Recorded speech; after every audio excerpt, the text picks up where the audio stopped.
So for mission five, the niche I chose was healthcare, specifically small to medium high ticket medical device companies. And I chose this for the following reasons. Firstly, purchasing power is quite high, as with the high ticket items, such as like hip implants and knee implants, is quite high margins. Ease of targeting is medium, I'd say.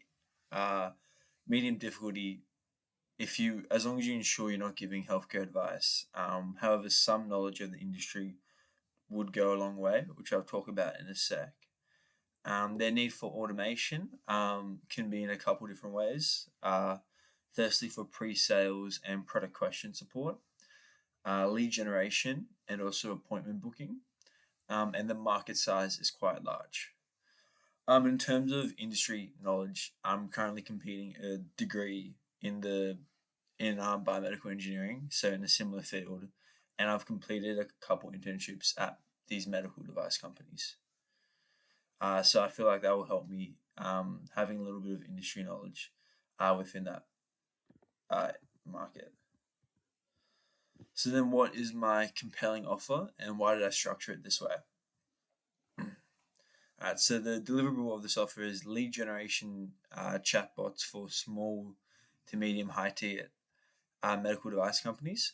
The benefits I will give to my client would be reducing customer support costs by 50%, handling common pre-sales and product questions, improving customer satisfaction by 20%. Customers value speedy resolutions to issues, and enabling customers to serve their own questions, reducing the volume of support tickets by 30% less inquiries to customer support reps.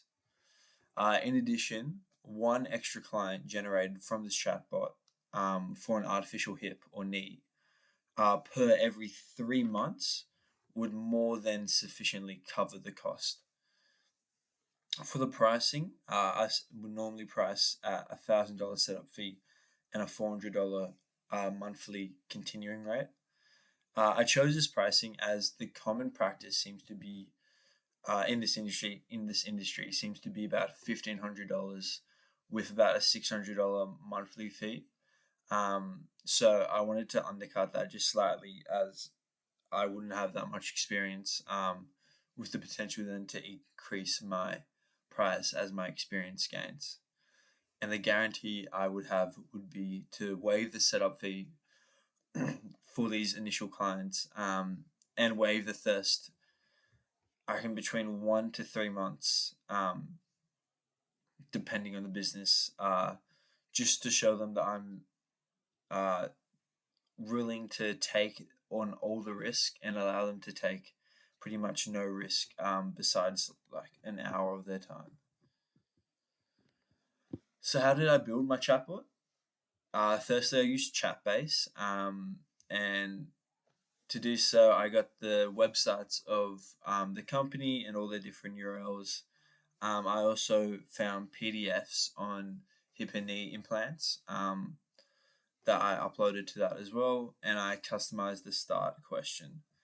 And I also prompted it to be a professional in that industry. Okay, so what challenges did I occur? With Chatbase, the limited website links of, I think it was 10. You only get 10 in the free version. So I was limited in the amount of URLs I wanted to put in. Also, the lead generation is limited.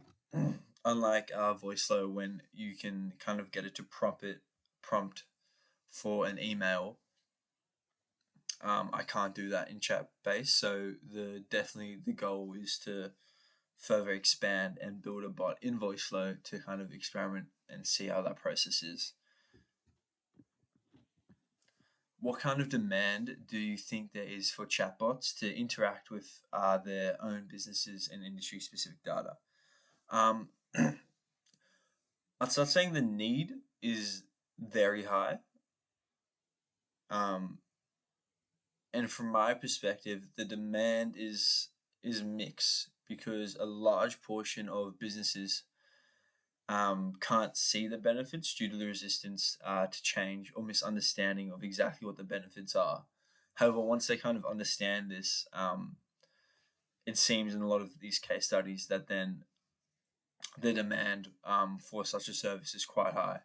So I feel like overcoming that initial hurdle of resistance to change and misunderstanding, finding a way to efficiently and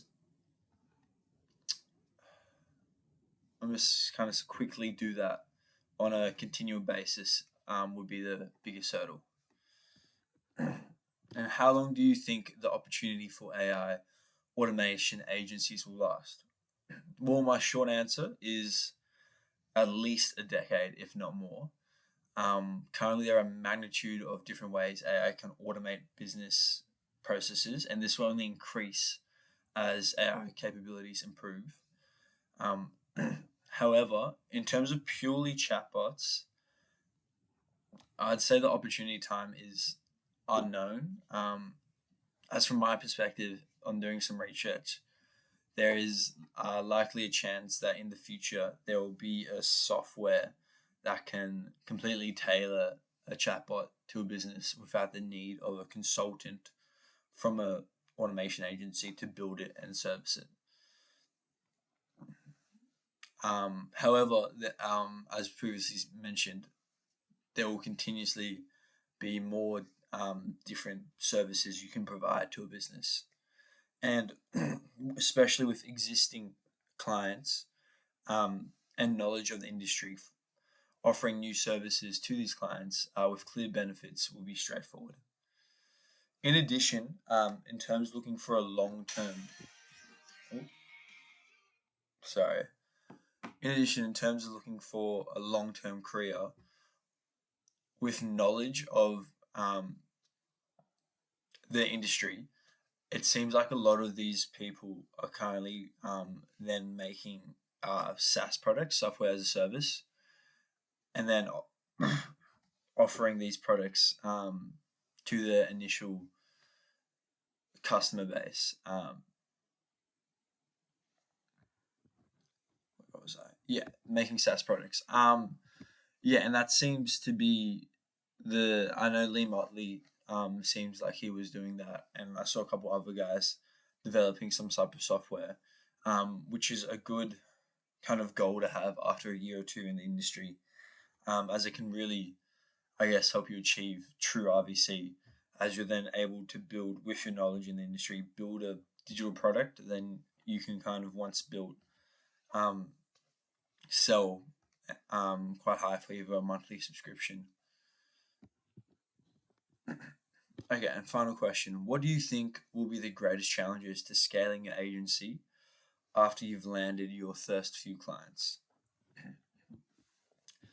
I'd say the biggest hurdle would be decreasing lead generation time for new clients. Yeah, so just as I was mentioning before, overcoming that kind of resistance to change, such misunderstanding of what these tools can do for one's business.